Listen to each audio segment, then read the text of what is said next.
you think is the most responsible? Why would they want him gone? I think Charlie was not allowed to be anything but a Christian Zionist, and he was changing in the last few weeks. Everything began ratcheting up after Tucker Carlson hit the stage. That pissed him off. It was like a full court press effort to lie about everything. I do not like the way Turning Point is behaving. I've made that clear, and nobody is going to emotionally manipulate me and tell me to attack Turning Point would be to attack his legacy. Charlie told me years ago he was having a ton of visions and was telling me Turning Point was going to be the death of him. He knew he was going to die young, and strangely knew that I was going to be the only person to defend him.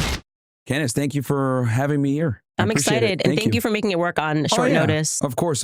These are crazy times, so I totally, we got to be careful about where we're at, right? Right. So it's been a while since we last spoke. Last time you were on, I remember we did After Hours where you were saving a few women's lives, and I did want to tell you this on camera. One of the girls that you spoke to actually quit OnlyFans on that day. Wow. Yeah. It was a good conversation. Yeah. I feel like a lot of people think that, I guess, those conversations are not worth it or the show is all theater. But for me, I want to sit across from these young women because anybody's life could have ended that way. You know what I mean? Like I could have ended up being one of these OnlyFans girls if there weren't so many like life interventions, because it's just being sold to women so much that this is the easy way out. You know what I mean? So yeah, but I wanted to make sure I told you that, on camera, that she literally quit like not too long after you did that show. So that's great, saving lives. That makes me happy. So kind of with that, I saw that you had did a debate on Jubilee with a bunch of feminists.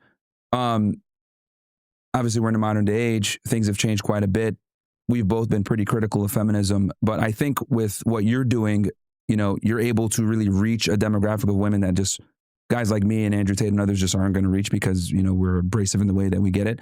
So they might want, another female's perspective on, the detriments of feminism and everything else like that. So kind of given how society is now, how do you see feminism today with young women? And then what do you predict is going to happen in the next 5-10 years? Are we getting better? Is it getting worse? What are your thoughts in general on that? So I was actually very interested in Tate culture, I guess I'm going to call it. So I'm going to put you in that orbit of Tate culture, all of these male influencers that were coming out and calling girls bitchs and hoes and all this stuff.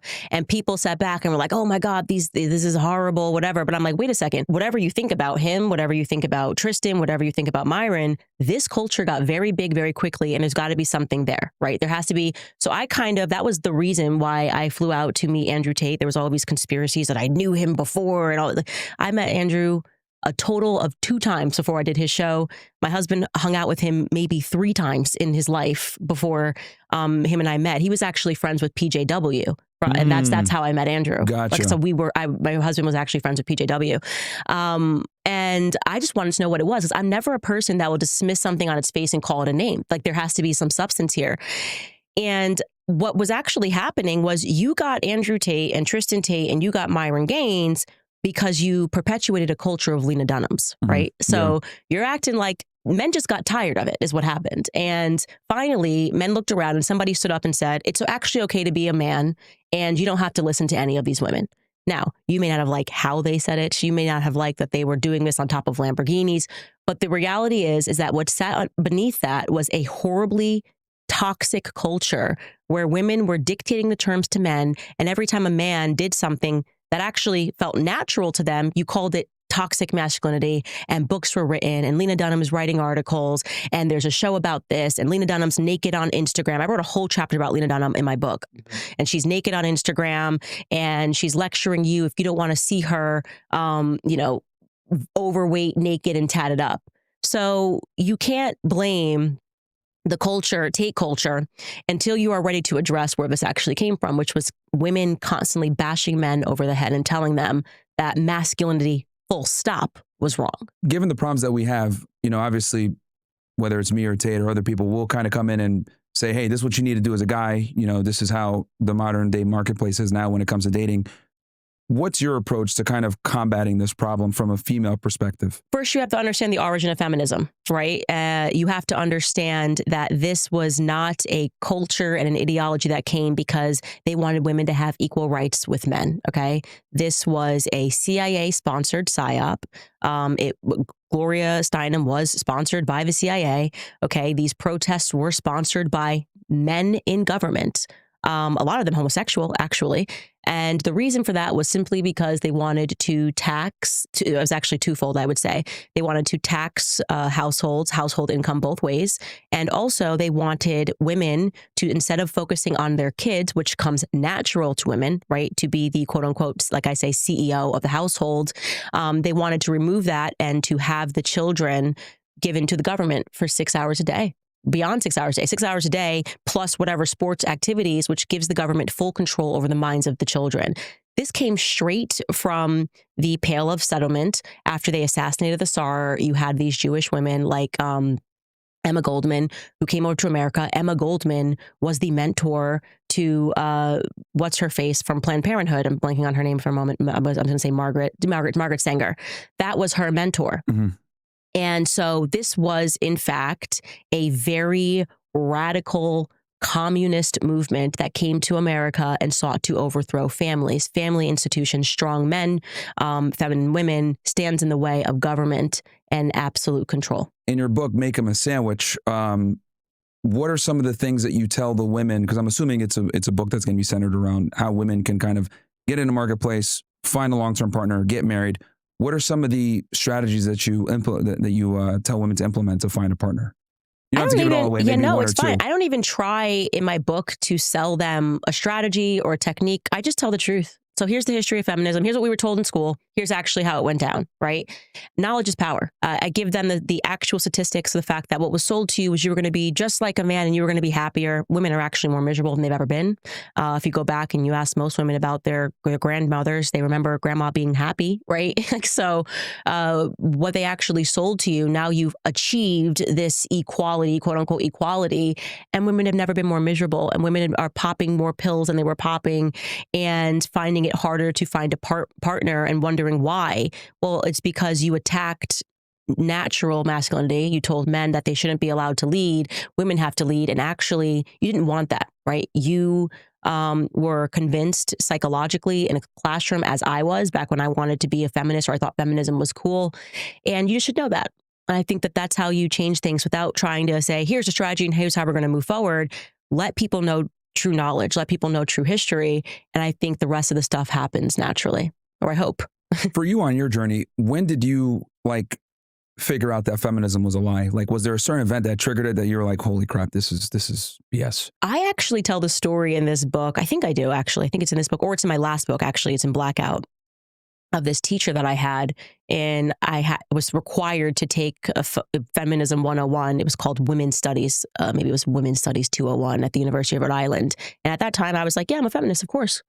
Who doesn't want equality as they sold it? Yeah. I get into this classroom, and this teacher, I realized very quickly, was not actually motivated by wanting equality. I was in a classroom where she was trying to convince me that every problem that we had in society was due to men. This was a literal class that was designed to basically teach women to hate men. Yeah. Like, no matter, all you had to do to get an A was she would introduce any problem. She could have lost her keys that morning and been like, why did this happen? Patriarchy. Well, you know what? Who designed cars? You know who designed cars? Do you know who designed the whole concept of a car key, and who designed the couch that you lost it in this morning? It was men. It became to a point where for me, it was like laughable. Yeah. But there was this one particular class where it clicked for me. Because when I was in college, I had an eating disorder. So I was sitting in her class, and I was anorexic, and she gets into this topic of anorexia, eating disorders, and she gave us some statistic about the percentage of women that have eating disorders. And I'm making this up now, but it was something like 80% of people who have eating disorders are women. And she asked the class, why is that? And we were supposed to say, and she did say, that it was because men control the advertising agency and men want women to be skinny. And it had literally, I'm sitting here having this experience, nothing to do with a man. Like nothing, no man said you're fat, you have to be skinny. That is completely made up. And I'm listening to her try to psychologically convince me that my eating disorder came from a man when it just factually didn't. Most people who suffer with anorexia know it's a control mechanism. It actually has nothing even to do with weight. It just is like, this is the one thing you can control. And I just kind of called her out on that, and I raised my hand. I was like, whoa, wait a second. Okay, well, let's look at another statistic. What percentage of people are juicing up with steroids, right? That's not a super healthy thing to do. If we said that 90% of it was men, would you have presented to the class that it was because of women? right? Because women are telling them they have to look like this. And she was, I mean, when I say she went white and she said to me, and I always tell the story on stage, she said to me, I feel like you were sent to me from the men's department. Of course. Yeah. And I told her I told her back that I was sent to her from the common sense department. Yeah. And that everything couldn't be because of men. So I think that was kind of the first time that it clicked for me that this was some sort of a psychological program. In many ways, I was actually saved by. How old were you at that point? I was in early college, 20s? So I was 19. Okay. Yeah, All right. it was the first year of college. Okay. So yeah, it was a So it was interesting for me, I think.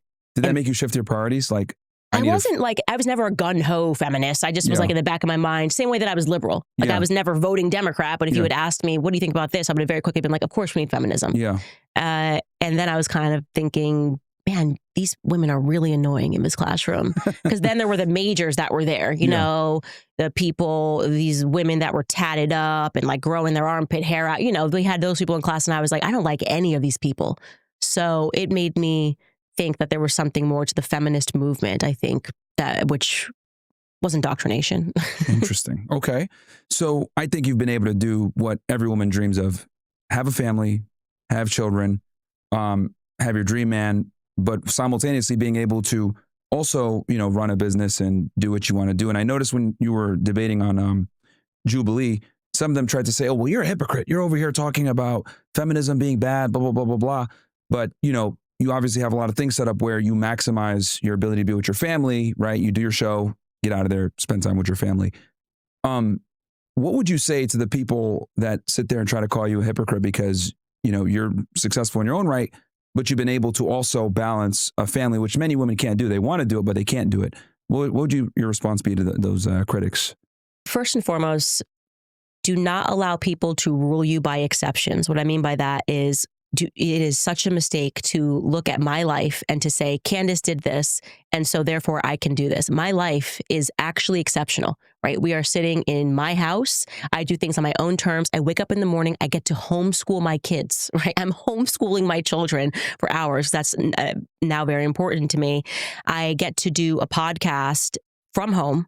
And I am actually doing something that I enjoy, right? What is the number one thing? If you find any woman that makes it and she's successful, what is she doing? She's tapping into her femininity, communication. Women communicate more than men. I have a whole chapter on this. If you have a daughter and a son, you know this. Girls start speaking faster, and we will speak more words from men for the rest of our lives. And when you actually look, and I ask people in this chapter, if I ask you the question right now, who is the most successful man in the world? Just give me your answer. If you have to name a couple of them. I was going to say, like, from a financial perspective? Yeah, sure. Full stop. If I said who's the most successful man in the world, I mean, you could say like the richest guy in the world, who would be Elon, even though it pains me to say that. But okay, no, but that's the right. You would say Elon, or you would say something based on meritocracy, finances, and you would status. say Jeff Bezos. Precisely. Everyone would say the same answers, right? Yep. If I ask you who is the most successful woman in the world, what would you say? That's where it gets true. Yeah, right. I see what you're saying. Like, what is it? Like, off the top of your mind, like what are the names that come to your mind? Yeah, it's an ambiguous. Like, you're like, okay, well, are we going to go off career? Are we going to go off where? But most people would say like Taylor Swift or Oprah. Mm-hmm. These women are nowhere near the richest women in the world. Nobody knows the name of the richest woman in the world. Mm-hmm. And so I go about through this in my chapter. Yeah, you'd say Beyonce. I'm like, these are the names that you would say off the top of your head if I asked you who's the most successful. Nobody knows. Everybody knows the names of the most. The richest men in the world, and yet nobody knows the names of the richest women in the world. Good right? point. And nobody knows the names of them. And the answer is a Russian woman. And I talk about this in my book. I'm like, nobody knows her name. And the women that you do name actually all tapped into their femininity. Taylor Swift was writing songs about relationships. Mm-hmm. She was writing songs about looking for love. Mm-hmm. And women flocked to this. Oprah was communicating to the housewife, right? She was speaking about issues. They're tapping in actually to the one thing that actually you think they're standing against. Oh, they're the ultimate feminists. No, they tap into their femininity and found success, actually. And women do not, when we think about success, we don't measure it in terms of finances. That's why these women, we think, are the most, quote unquote, successful women in the world. Mm-hmm. Whereas men naturally think finances. Oh, it's Jeff Bezos, it's Elon Musk. So I do a chapter and I speak about that in my book about who the richest woman in the world is. And then the next 10 women who are the richest in the world are all rich because of who they divorced, right? Yep. Yeah. So what is the picture that we're recognizing here? We don't measure success in the same terms as men measure success, nor should we. And it's important for women not to think that becoming financially rich somehow means that you are successful or that you have triumphed something in life. And since having children, like, how has that like shifted your priorities as far as, I mean, and you can go into as much detail or as little as you want, as far as like how you've kind of prioritized child rearing versus like maybe your career and doing social media as much? Because I noticed, you know, before you were super, super active, you still post obviously every day, but now it's like, you know, you have other priorities. So how has that kind of shifted? Yeah, my family is my number one priority. I would say having kids made me more secure than ever before. I just don't care about the noise. None of it matters anymore. And also, I have real stake in this fight. Before, these were just ideas. America shouldn't be run like this. This is why, this is what's bad. Once you have kids, you have actually a real stake in the future of America.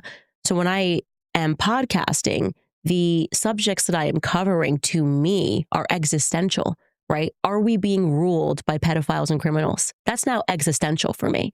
What is happening in the school systems? What is happening in these churches? What is going on? This is now existential because my children will inherit the America that I fight for or the America that I remain silent about. And just to kind of finish off with the feminism real quick. So what do you think are the top 3 things holding women back from fulfillment and happiness right now? The number one thing I would say that's holding women back would be not understanding the history of feminism, I think. I think once you know that, everything, like knowledge is actually power. I would say the second thing that's holding them back is the psychology of peer pressure. And that is the psychology and the peer pressure starts when we are in school with women being told you have to go to college, you have to have a career. The last thing you should be thinking about, you have plenty of time.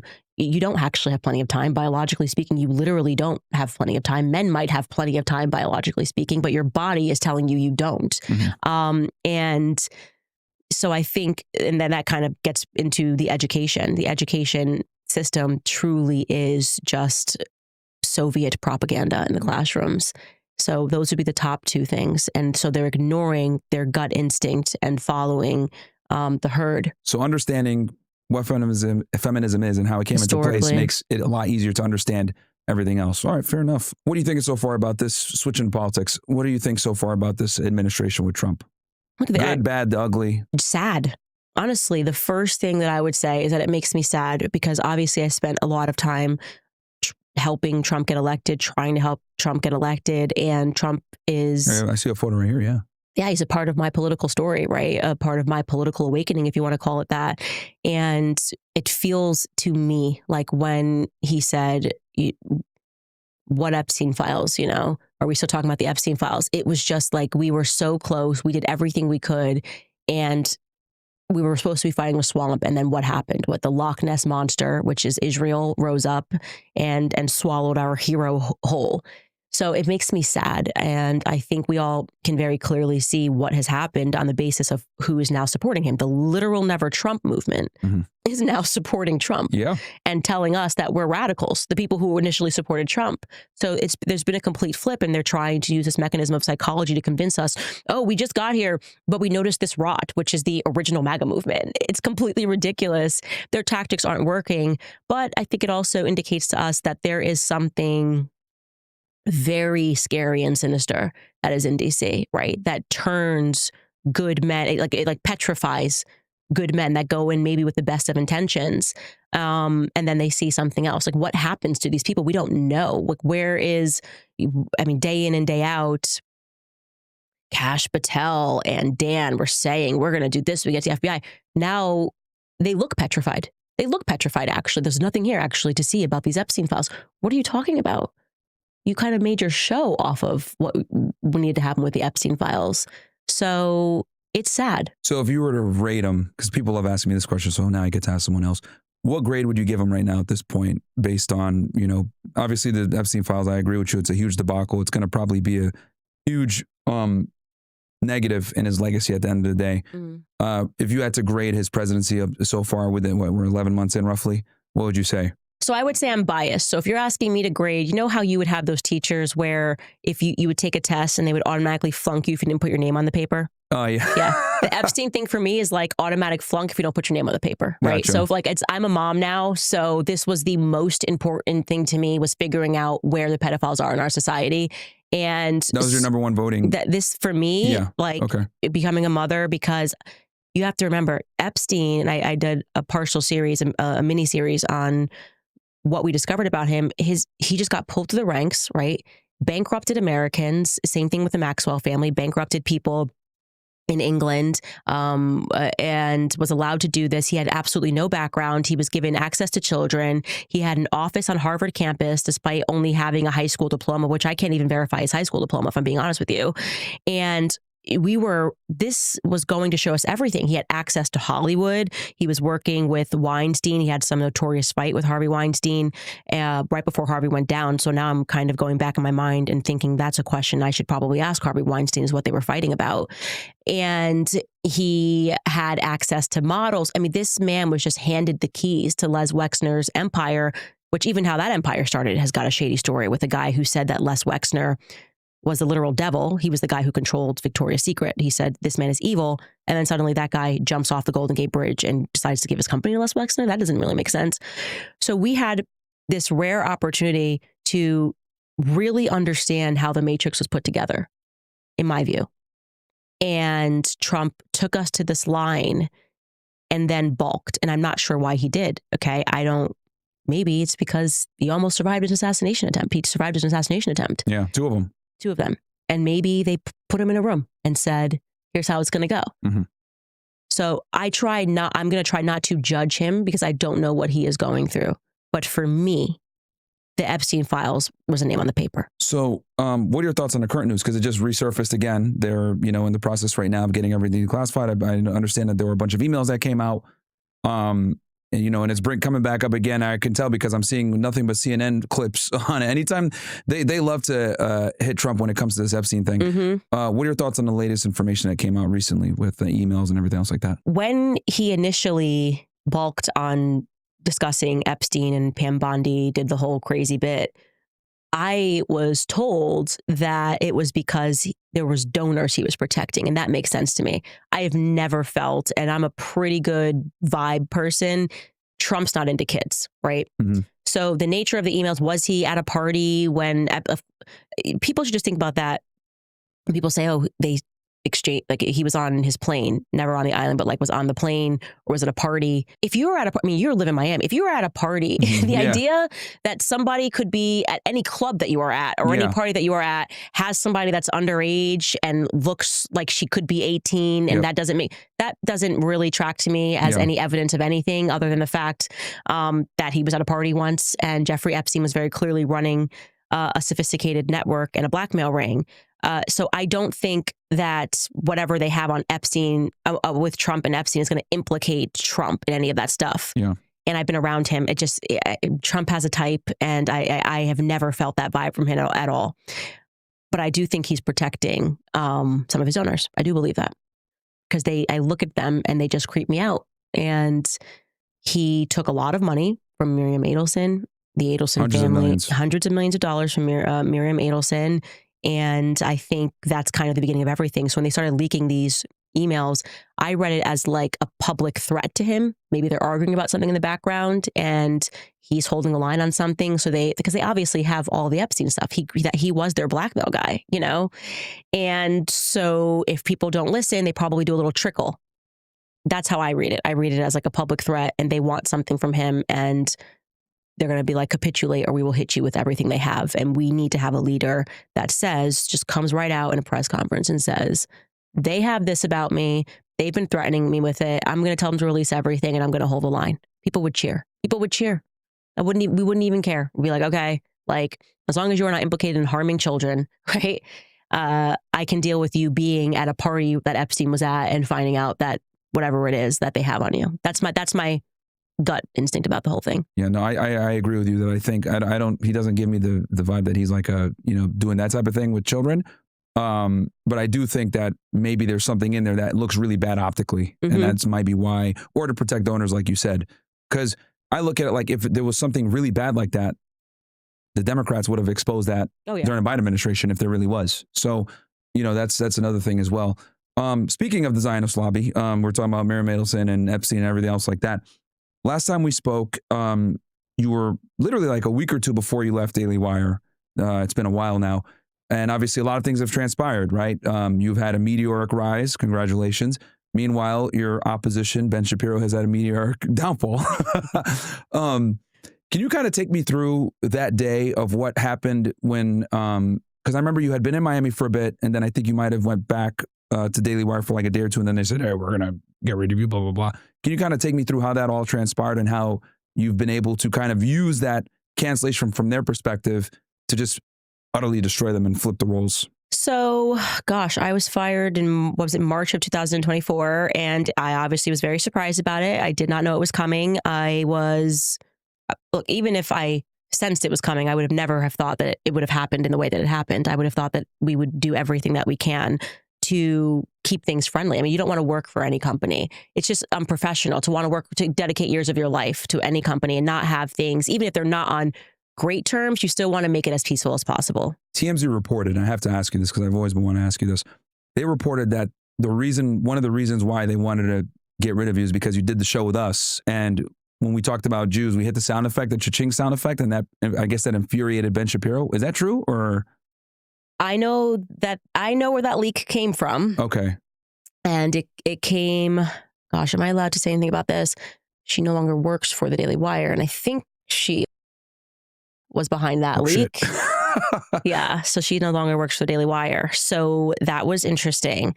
I can neither confirm or deny whether or not that is true. Okay. But what I will say is I would have never expected that sort of a PR. I mean, it's just the opposite of the way that I am. I mean, I've worked with several companies. I've worked with PragerU. I have obviously a lot of disagreements with them now, but I had a very peaceful working relationship with them. They treated me fantastically. I've said this 1,000 times. Like, what I think about them now and what their contributions are to what we're fighting, I could never go back and say like one bad word about how they treated me. They were really good employers and very communicative. I ever had an issue. I mean, I think my contract with PragerU was like 2 pages. I'm not even kidding. It was crazy. Marissa never even wanted to talk about contracts. She's like, if we ever have to talk about the contract, she was like, you should probably leave because like I don't want you here if you're not happy. Yeah. Obviously had a very great relationship with Charlie Kirk, Turning Point USA. So for me, having never had any sort of a debacle ever in my life, in terms of working for people, it was new. It was global. There was so much happening. And I didn't know if we were going to survive it. Genuinely, my husband and I, it felt like it's like trench warfare. Your every move, you're not even thinking about the implications. It's like, I just have to put one foot in front of the other and fight. And I first and foremost, just grateful to God that my husband was just rock solid. I think if my husband had shown even a fraction of apprehension, fear, anything, I probably would have come apart. And this again gets back to the importance of marriage, because there are things that men are designed to deal with. Women are designed, like I was good on the psychology games of what they were trying to do, but in terms of just getting down and building the infrastructure and like, okay, we need to rebuild the podcast. We got to do this. We got to figure this out. We laugh now. I mean, even because my team came with me, which was something that was also a huge blessing. I'm so grateful to my team, because I went to them and I was like, I don't know if this is going to work. We can't offer you health insurance. We have nothing. So if you leave the comfort of where you are taking a risk. Yeah. And we don't know where this thing is going to end. And also we're like being banned from society also. So the chances of this podcast working when we're banned from everywhere, even YouTube demonetized us. It was slim to none. And they were just like, we're coming with you. So to look back on that, it's just a tremendous amount of gratitude and appreciation for the audience, my team, and first and foremost, my husband, So he helped you through that process. Because I remember like it was all over the place, and obviously there was an enormous amount of pressure, but you were able to use that to your favor. You get let go from Daily Wire, you start up your own thing. And, obviously this topic is a very controversial topic when it comes to Zionism, Jewish power, and these other things. and it led to some things. What red pilled you on this topic that made you say, I got to speak up? Even though this is a very taboo topic, you could get, like you said, deal with demonetization, cancellation, losing an employer. What made you say, I got to speak up on this? I want to get into heaven. And I think people don't realize that that's real. Like, I think people who are atheists don't understand that a part of this whole psych operation was to make you an atheist. Because if you knew for certain that when you die, there is more, which there is, you would be living your life differently, right? I want to get into heaven. And so at the very moment that I know anything is true, I can't tell a lie, right? So when I was working, and giving the example again for PragerU, I genuinely, first off, wasn't up on the topic of Israel. It wasn't kind of a common discussion. There was no pressure on me to get out there and say things that are pro-Israel. I just genuinely believed it, in the same way that I tell people Charlie Kirk just believed it. There's no conspiracy. He just was like, yeah, Israel, I'm a Christian. And obviously Israel has biblical connotations, and so I support Israel almost like it's a periphery. Yeah, it's like a default setting. Yeah, when it's you're a in default setting. Yeah, literally. Yeah, in it's the a factory GOP setting. Yeah, and people who attack that and assume that everyone's in on an agenda should stop doing that. At the moment that it kind of became and I would say after October 7th, they were kind of demanding that you take a side. I watched Bassem Youssef. This was truly the mental turning point for me. He went on to Piers Morgan and it went viral. And he held up this paper where he showed how many deaths there were every year of Palestinians versus Israelis. And I will never unsee that. And he was being totally a jackass about it, was just kind of using humor, which is the best tool, and being like, so what's the equation of how many lives are worth? So I'm going, okay, so I'm supposed to believe these are the evil people, but this is how many people. And then I had Norm Finkelstein on my show at the Daily Wire, because I was like, let me go to someone who actually is not an anti-Semite, right? His parents survived the Holocaust, and he's a professor who was denied tenure for a ridiculous reason because he's committed to telling the truth about Gaza, and he wrote so many books on it. And that to me was like, wow. So that like red pilled you on the topic, like seeing the deaths and everything, because no one ever sees like the Palestinian perspective, because it's like almost like in America, well, especially if you're a conservative, the default setting is we support Israel unequivocally every single time, and you never even hear the other perspective. So, and I've said that too, like October 7th kind of opened up this discussion, whereas like I remember before it, like if you talked about it, you would get demonetized, banned. That's what got me demonetized was that topic, especially before October 7th. So you start talking about it. I remember you had debated a rabbi, I can't remember his name. A couple of them. There was Rabbi Shmuley, and then there was that idiot and the other who one. was, oh gosh, I have to remember his name. He was my favorite. Candace. This is the worst anti-Semitism. He actually was low-key my favorite because he was so over the top. Oh, yeah. He was so over the top. And he was like, you can't even say, what was it, witches? Skylar, what was the name of that rabbi? Barclay, Rabbi Barclay. That was his name. And I think that was one of your last debates you did on Daily Wire too. I think you were still on the Daily Wire there. Did Ben ever like have a conversation with you about this, if you could disclose it? Like no. he just like never talked to you in person about this. He just like trashed you.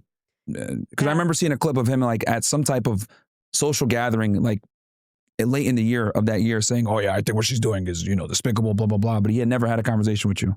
No. And after that, we never had a conversation. Wow. So that happened. And that's, we never had a conversation after that. So he didn't even have the decency to like figure out, hey, what's going on here, have a conversation. You're just like, I tried. Yeah. It never happened. So wow. Okay.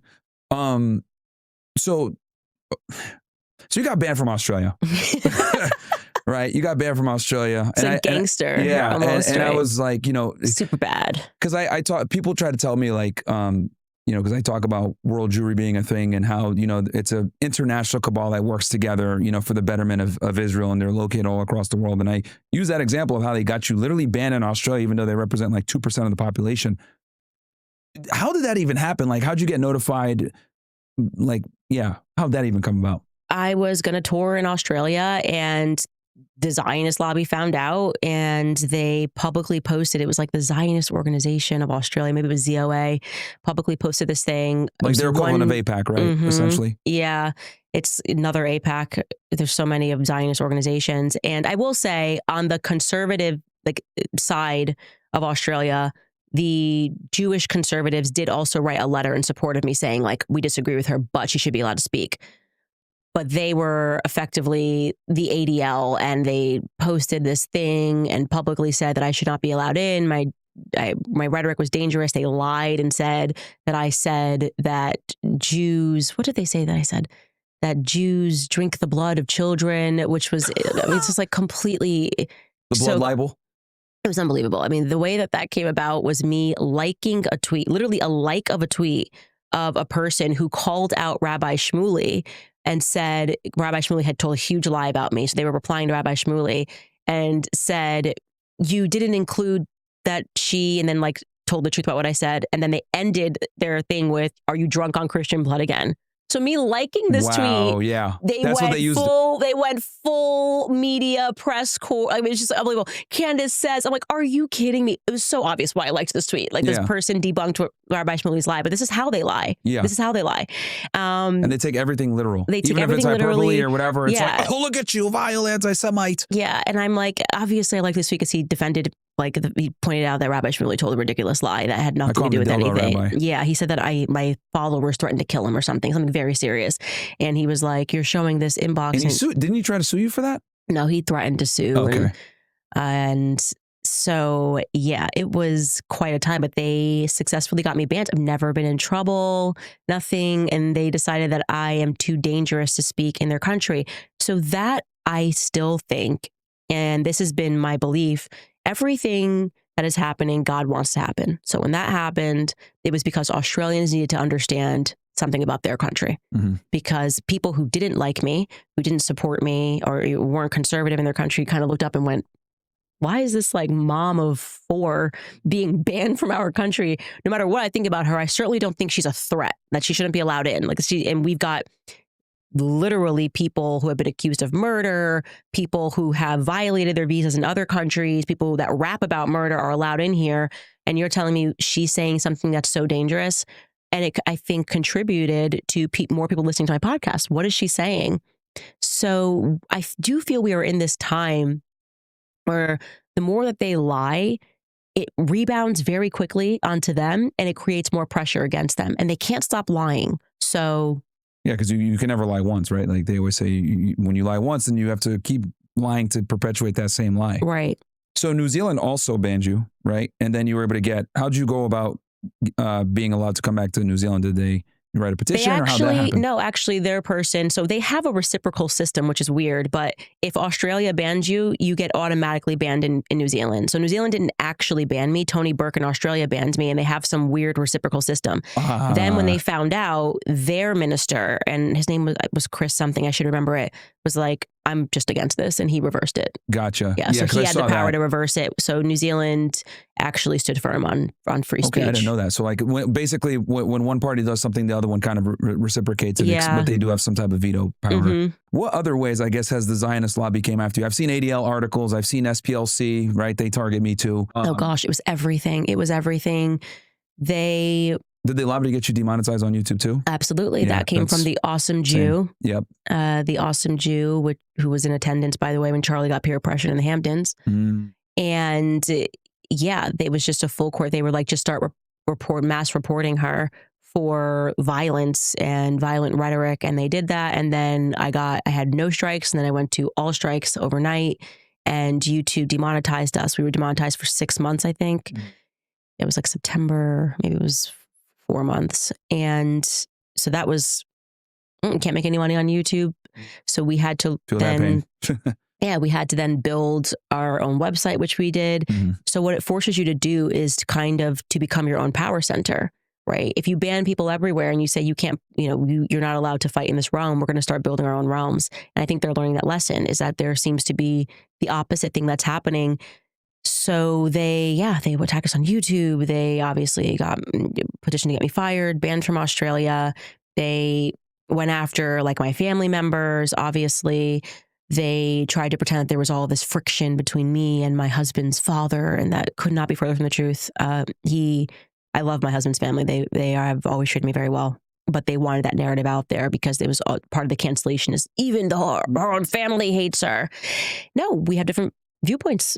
People can support Israel. People cannot support Israel. You don't marry into ideas. Yeah, of course. Of course, there's nothing wrong with having disagreements. Right. And I'm just thinking what else they attacked. It's been nonstop. And then, of course, the lawsuits, nonstop legal lawfare. So right now, between you, Tucker, Nick, they're attacking all three of you guys, saying, "Oh, you guys are anti-Semites and you guys are pushing this whole thing." And I give credit because you three have done an incredible job of, awareing the American public on this topic when it comes to Israel's control of the Middle East, what they're doing over there, how they've been able to get away with this for so long, killing people and no one knowing. And, they've been targeting you guys quite a bit. And I see that, there's been a bunch of drama with Megyn Kelly and Ben Shapiro and everything else like that. What are your thoughts on the on the situation? Because anytime they mention Tucker, you're right there, right? When it comes to the criticism of Israel. Yeah, even Bibi Netanyahu name checking us was crazy. Yeah. On the TikTok thing and why they needed to buy TikTok. They're letting you know this is a psychological operation. That's what they're telling you. They've gone masked down. And they've just come more inward. I have no idea why they kept attaching me to Tucker Carlson. They wanted both of us gone, and Mark Levin loves you. Yeah, I know. They force fired Tucker. They force fired me, and then they realized, we can't control them, and we started having to build our own power centers, and they didn't like that. And they made you guys bigger. Exactly. So, and then with the Nick Fuentes thing, I promise you, I had never heard the Nick Fuentes backstory until after I was fired from Daily Wire. There was this Twitter audio or X audio space that he did with Jeremy Boring, who at that time was the CEO of Daily Wire. And I heard the backstory and I was like, this is insane. Like, what happened to him? Nobody can look at that backstory of what happened to him and not realize that it was just evil. They did everything they can to contain him. It's ridiculous. It's like he had his life ahead of him. And so you kind of root for that. You're like, no matter how I feel about him, I root for him against the Zionist lobby. And this rule that you can't speak to Nick, why can't I speak to Nick? Can't my audience decide whether or not they want to listen to him? There's this false idea of platforming him, that somehow that's going to be harmful and you can't platform him. If I platform him and Nick seems likable, right? And then he goes on his show and he says horrific things, and my listeners then go over to his show, they're not going to keep listening to Nick. Yeah. They're actually then going to have questions about me. Yeah. Let the people decide. Let the people decide. Yeah. You don't get to think for people. Yeah. There's no such thing as platforming ideas. If people are following that idea, that is on the people. And they are smart enough to make their own decisions. I don't need to tell people to listen to Nick, to not listen to Nick, to platform Nick, to not platform Nick. If I want to talk to Nick, I'll talk to Nick. If I don't want to talk to Nick, I don't talk to Nick. And there's something about the true free markets that Zionists can't stand. They're constantly manipulating the markets so that people think that they are number one, and they're not. They actually require censorship in order for them to be number one. Yeah, and that's their game. And I seeing Ben Shapiro have a meltdown. They had the Republican Jewish Coalition a couple weeks ago, and just saying like, "Oh, these people are platforming whatever." I find it interesting how they never because when you guys, if you actually listen to the interviews that you guys do, a lot of the times it's like, "Oh, this makes perfect sense. I understand why you have this worldview." They never criticize what you guys talk about, right? They always criticize you guys directly, saying they're pushing anti-Semitism. Well, what are they saying that's anti-Semitic? Oh, well, it's just anti-Semitic. And they don't even want to have the discussion, the debate, usually the truth or anything. Yeah. Yeah, because when you hear Nick Fuentes' backstory, it's compelling. It just is. I was compelled when I heard it. I actually haven't gotten around to watching his interview with Tucker. It's on my to-do list this weekend, but I'm assuming he told his backstory. Yep. And then people look at it and go, what is up with this Zionist lobby that they're going after 18-year-old kids for questioning Israel?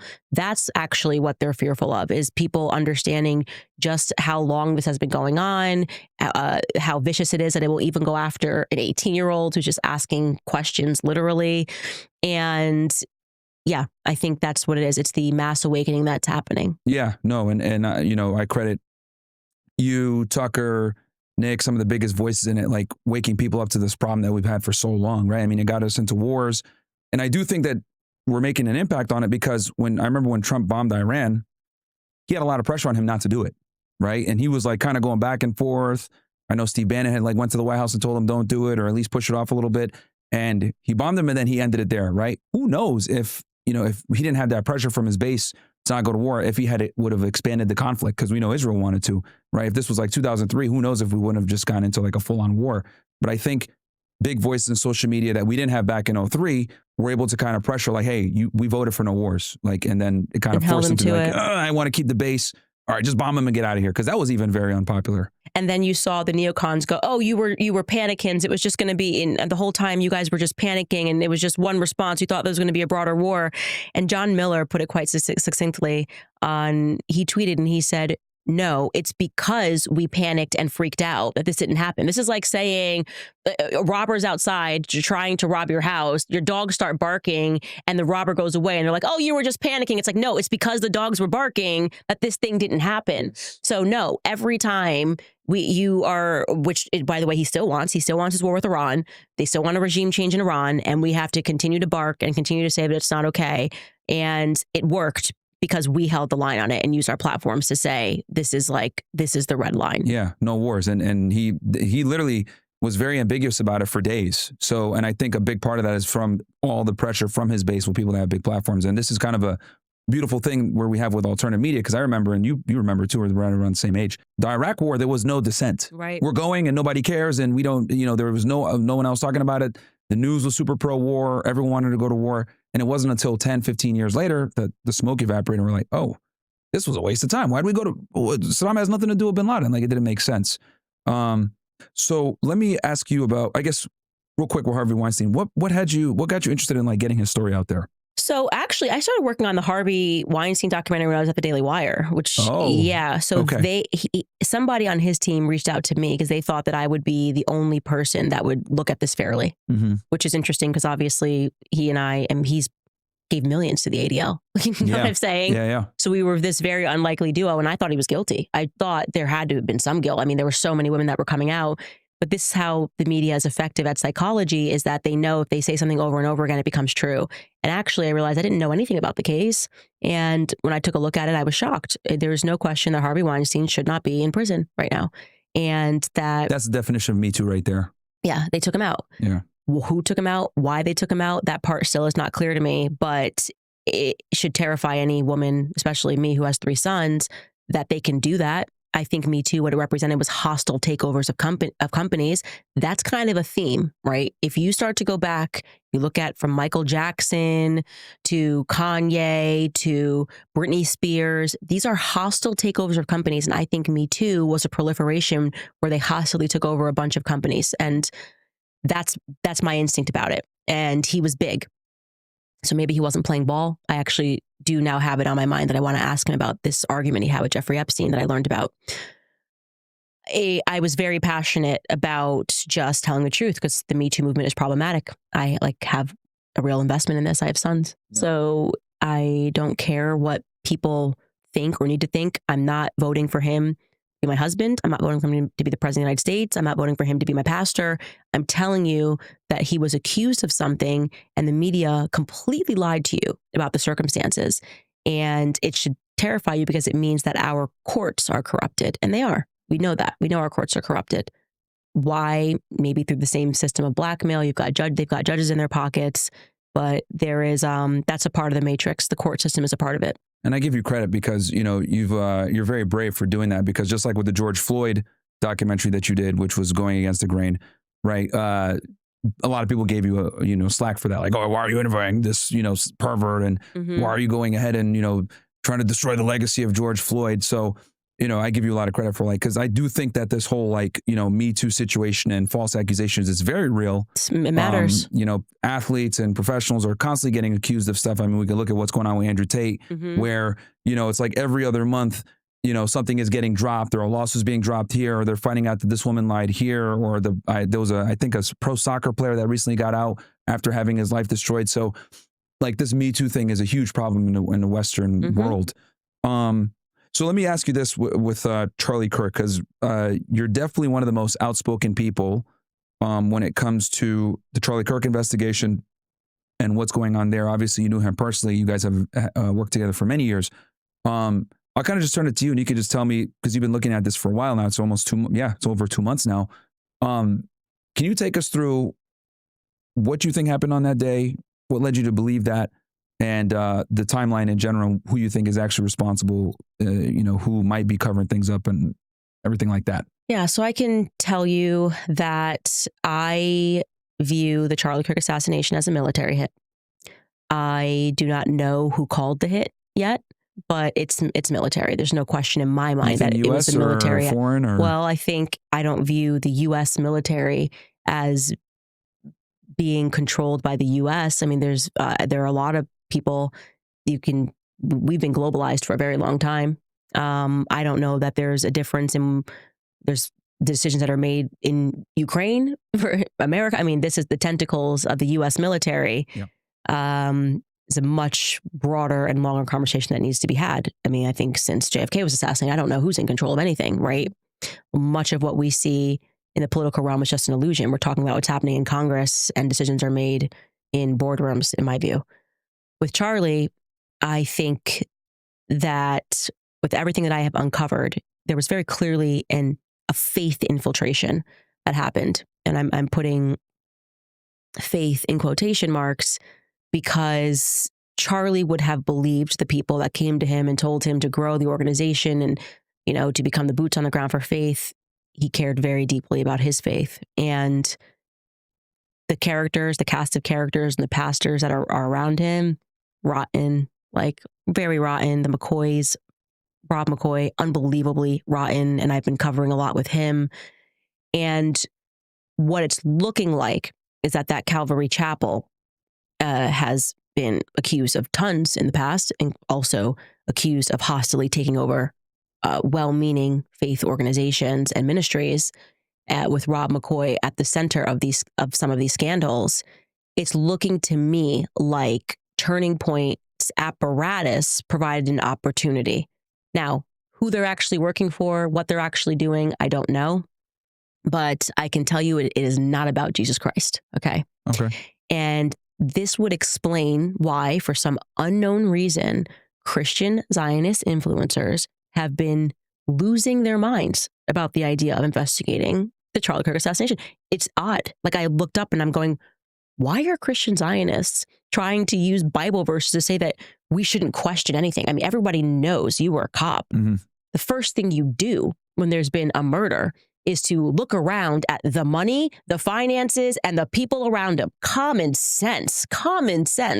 Like, and then you pair that with the actual impossible things that they are telling us. It was a Christian miracle. His neck just stopped a 30-06 from 150 yards away. It was just your modern Christian miracle, That's Fed slop, but it's worse than that. It's Christian slop. People using the Bible to psychologically convince you, Jesus performed miracles, and this was just one of them. Charlie loved his faith. They're lying about weird stuff. I consider it a clue that they are lying about where Charlie was at in terms of his faith journey. They lied about the Hampton Summit. They lied about the fact that he had said, I have no choice but to abandon the pro-Israel cause. I just watched them all lie because I needed to see where all the stakes were. These are weird lies. Yeah. The one thing that connects all of these lies is faith. So that's where the focus of my investigation is right now. And I'm coming up, looking and going, all of these characters are dirty that were around him. So you're not going to hold up a Bible like a false prophet and tell me not to look here, or else I'm going to be condemned to hell. Because let me tell you how the Bible works, okay? Christ is king. What that means is truth is king. And if anybody is using the Bible to tell you not to pursue truth, you are dealing with somebody who is manipulating you. Who do you think, I know you said the people around him, but who do you think is the most responsible? Why would they want him gone? I think Charlie was not allowed to be anything but a Christian Zionist. And he was changing in the last few weeks. When I look at the timeline that I put together, some weird stuff, this Egyptian plane that was started tracking him, everything began ratcheting up after Tucker Carlson hit the stage. And in July. Mm-hmm, oh yeah, I was there for that. Yeah. Yeah. That pissed him off. That was a something. Yeah. So I think Charlie was done. As Megan showed the video, he was telling Tucker to go max. All of the things that they lied about, we've now proven. And why were they lying about it? That's why this is the thing. Why lie if you have nothing to cover up? That's my common sense here. You only lie because you have something to cover up. No matter what the lie is you only lie because there's something that you're hiding. So if they had all come out right when Charlie died, If Seth Dillon, who pressed Charlie in the Hamptons, was like, oh my gosh, my biggest regret is the last time I saw Charlie, I was being such a jerk about the Israel. They were so stupid. And this is a reminder that you never know when you're going to see somebody last. It would have been like, oh, okay, nothing to see here. It was like a full court press effort to lie about everything. Josh Hammer, he never blinked on Israel. He was on the text message chain where Charlie said 48 hours before he died that he was done with the pro-Israel cause. Why lie? That's my question. And I don't like the silence from Turning Point employees. I know for a fact one of them, I'm not going to name, has a text message from Charlie the day before he died saying, they are going to kill me. Wow. Now, he was not referring to the trans lobby when he wrote that message. Yeah. So why not present, if you are his friend and you're interested in the truth, why wouldn't you tell the public that? Wouldn't you just come right out to the public and say, hey, I don't know what happened, but like Charlie thought they were going to kill him. I do not like the way Turning Point is behaving. I've made that clear. And nobody is going to emotionally manipulate me and tell me that it's all good now. And to attack Turning Point would be to attack his legacy. Mm-hmm. Charlie told me years ago that he had, which I shared the messages, he was having a ton of visions and was telling me that Turning Point was going to be the death of him. He knew he was going to die young. And strangely knew that I was going to be the only person to defend him, right? I showed the messages. Yeah. I showed the messages. They tried to say it was fake and you pulled it up and yeah. So we're here. We're here now. And I'm going to defend him. I'm going to figure out what happened. What are your thoughts on how Erica Kirk has been dealing with this and some of the people that are close to him, his manager, Mike and all them? Like, do you think they're just playing a role? Do you think they're involved? What are your thoughts on them in general? Some of the people in his closest circle. It is obvious to me that Mikey McCoy was the person that they wanted to launch as the new Charlie. That's very obvious. The way they brought his YouTube channel back with a speech from Mikey, and everyone was kind of trying to soft sell Mikey to us and was like, who's this kid? You're 23. Why are you the chief of staff of anything? You didn't go to college. Who are you actually? And you're brought in by Rob, your dad, who is dirty. I mean, very dirty guy. I covered more of that yesterday. He just gives me the sleaze and the ick. And it just is very strange that I felt like they tried to manipulate us into accepting this, almost like they had like, Mikey's going to be this person. Then we see Mikey, he's a hero, and he just walks away right after somebody like, that doesn't make any sense to me.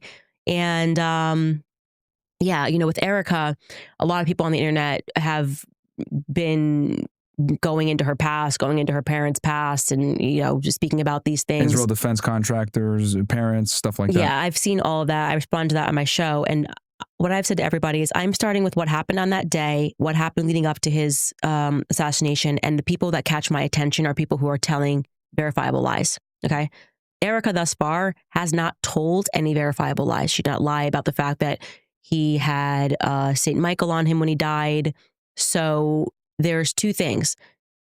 She could be on autopilot, and some people could be reading that the wrong way and thinking, oh, well, she's not acting right. Okay. Is she on autopilot because she fears something? Right. Again, we don't know what's happening behind the scenes, but you have to have some level of fear if you watch somebody get assassinated. I don't know. I just don't know. Yeah. And so people have been upset with me for not going, down the rabbit hole on my show about Erica's parents. People's parents are people's parents. They haven't yet come up in my investigation. If I find out that her parents were involved, and then it's going to catch my investigation. And there's nobody that will be spared once they come up, once they tell a lie, once I come across something. I just literally have not come across anything with Frank Turek. Also, I haven't come across anything with Erica in my investigation. So. The shooter, or the alleged shooter, you think they're a patsy? Of course, they're a patsy. I mean, come on, it's so dumb. He wasn't even on campus that day. They can't show us one clear image, not even one. All of these cameras, Turning Point has everything in 4K. So shouldn't you have caught the shooter on the roof in 4K? Like, you had cameras everywhere that day. Every inch of that campus is covered. So do you think that was someone else that was running across? Absolutely. It wasn't Tyler? Absolutely. Okay. Someone that just sprinted. I don't even know if there was a person that sprinted that day, because everyone's forgetting. There was also a news report that came out a week before that somebody was on the roof, and a professor came out and waved the person. Now, they may have been dropping off a gun, dropping off a screwdriver. I don't know. Because there's one video, like one of the students had panned out where he was running. But that person who took that video that I had to track down, okay, military. Really? Everybody's military in the story. Really? So the person that captured that, because I remember when it first broke out, that cell phone footage got released where the shot goes off and for some odd reason he's looking at the roof and you see like a little speck running on the top. So that person that took that video was military. Military. I got in touch with the person and they didn't put the video up themselves. I had to go through 3 people. I'm like, so I'm supposed to believe you're like a college kid and you have nothing to do with anything. You just decided to randomly like be like, oh, I got this video, but I'm going to send it through 3 people to have it released. Interesting. And also the Losey building where the shot definitely did not come from is the only place on campus that houses, I believe on the 3rd floor, according to my source, like the military something is in the Losey building. So there's a lot happening. That all of that was just a show to mask who the real shooter was. I think it's way more likely that the shooter was in the audience or to the side of the audience. I think that's the more likely story because he wasn't shot with a 30-06 first and foremost, and the bullet did not destroy his neck. I know that for a fact. And he actually 30-06 throws everybody off. Like, but that was their plan. Yeah. Until I accidentally, which I didn't even process it at the time, revealed that the bullet didn't go through. Yeah. And then they kind of were like, oh, it was just a miracle. Actually, it was no 30-06. Yeah. The text messages are a bit strange too. And, you know, this whole situation, like, I wish the government was being a bit more transparent because this has an incredible amount of public interest. So it's like, look, dude, you guys probably should be more transparent on this because government trust is down at its lowest when it comes to people trusting law enforcement, whatever. What are your thoughts on how the FBI and the state police are handling this in general? Because I know you've been critical of Kash Patel. I think what's way more important is trusting Alexis Wilkins as a sensational singer and the people like be careful, she might sue you. Like, I don't want to talk about like the feds right now. Like they're doing what they have to. The more important thing is that this sensational country singer is left alone. We are just not a serious nation. I mean, I think if Putin's FBI director or put that out, Putin would just quietly have him assassinated or something. I don't know. Yeah. But we're just not a serious nation. That is just, they are tweeting like girls on TikTok right now. And it's embarrassing. It is so embarrassing. He should have been forced to resign. Trump should have made him resign for embarrassing us because there's no way Putin's not laughing with his homies right now about that tweet. My girlfriend, my life partner. Yeah. She sued a bunch of people. It's crazy. Crazy. Yeah. And obviously with his blessing. With his blessing, or you would say, hey, honey, not now. Yeah. Right? Like, this is a bad time. This is a bad time. I've got to be taken as a serious man. Optically, yeah. Yeah. And of course, the opposite thing happens now where everyone's now calling her a honeypot. And so what's she going to do? Like whack-a-mole, just sue everybody on the internet who's making a joke, sue Tim Dillon or something? Yeah, it's absolutely nuts. So it'd be fair to say, so you don't believe the official narrative, and I do agree with you, there's a lot of problems with it, right? Between a 30-06, why don't we have the full footage of him taking the shot, then running off? You were only showing him running. The text messages are strange. They don't even show us him taking the shot. Yeah, that seems like a pretty easy thing to do. That's one of my biggest issues is they didn't show him taking a shot, but they have him running across the roof. So it's like, how do you not have him prone shooting the shot? So I guess, and I know you're still investigating and figuring everything out, but if you could kind of give me a quick summary, what do you think transpired in that day? Who do you think is responsible? Maybe a rough timeline. I know you're still filling parts in, but from what you have so far, what do you think? So this is a guess, and this is just like, if I had to guess right now where I'm at, and this, I think Tyler Robinson's only contribution was that he had his prints on the gun. I know that his prints were not the only prints that were on the gun, which is something that they haven't been honest about. Okay. I would suspect that his only role, DNA on that too and stuff. Yeah, I think Lance Twiggs is much more involved. I don't think he took the shot either, but I think he's more involved. I think that Tyler Robinson's, all of these people that were involved that day got swept up in pedophile stuff. From George Zinn, the guy that cheered, his father is also a pedophile. The guy next, I mean, the whole thing is like, it was an operation with blackmailed people. The Zinn guy was at 9/11 too. Weird. Yeah. I mean, just unbelievable. And again, more of a marker that this was like a blackmail operation. Also, Zinn told a nurse that he was being paid. He didn't know how he was going to be paid for doing that after. So he was supposed to be another patsy. And yeah, because it was like immediate. Like he got like when this all broke out, he got arrested and he was like, it was out in the news like immediately. Multiple people involved that day. One person maybe just supposed to run across the rooftop. Another, I think Tyler Robinson, all his job was to pick up clothes. I think literally he didn't step foot on campus that day. And his job was to get rid of the clothes next to the Dairy Queen into some cemetery, which I broke. And the FBI is not disputed, but they decided to monitor the Dairy Queen afterwards and send some feds there. And yeah, so his role was to pick up clothes. I think Lance is actually the one that's walking in the backpack. But the TMZ in footage? the maroon, yep. I think that's Lance. The TMZ footage, and I don't know who is walking up the stairs. I think that's a whole different person because they don't even look like they have the same body. Okay. And yeah, that's how you do a nice feather operation. You got a bunch of patsies doing different roles. And then it shows the video of the stairway footage either, which is another thing that's strange. Yep. Yeah. Okay. Well, no, I mean, I see there's a lot of, and I said it before, they've created more questions than answers. Right. Right. Which is obviously the problem here.